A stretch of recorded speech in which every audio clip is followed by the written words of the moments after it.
नमस्कार. आज आपण बनवणार आहोत पत्ताकोबीची भाजी. आता त्यासाठी घेतलेले मी एक कढई, त्याच्यामध्ये टाकणार आहे मी 2 पळ्या तेल.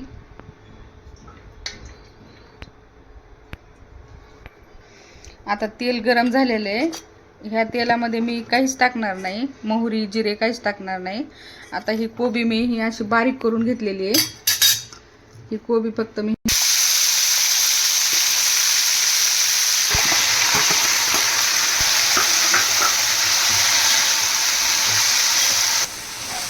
आता कोबी थोडीशी खाली वर केल्यानंतर थोडी परतल्यानंतर त्याच्यामध्ये टाका 1 चमचा हिरव्या मिरचीची मी पेस्ट करून घेतलेली आहे. त्याच्यामध्ये लसण आणि कोथिंबीर टाकलेली आहे. ते टाकून चांगलं थोडंसं हलवून घ्यायचं. आता याच्यात टाका थोडं चवीपुरतं मीठ. थोडंसं म्हणजे मी अगोदर चटणीमध्ये टाकलं होतं मीठ, त्याच्यामुळे मी थोडंच टाकले. याच्यामध्ये टाकणार आहे मी थोडंसं पाणी, एकदम थोडंसं, जास्त नाही टाकायचं. ह्या भाजीवर झाकण नाही ठेवायचं, कारण मग याचा कलर बदलतो.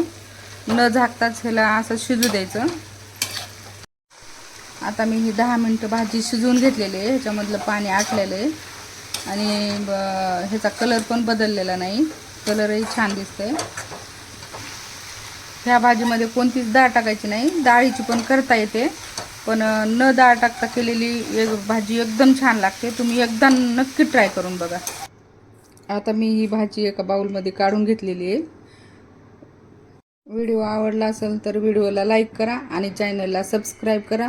थँक्यू.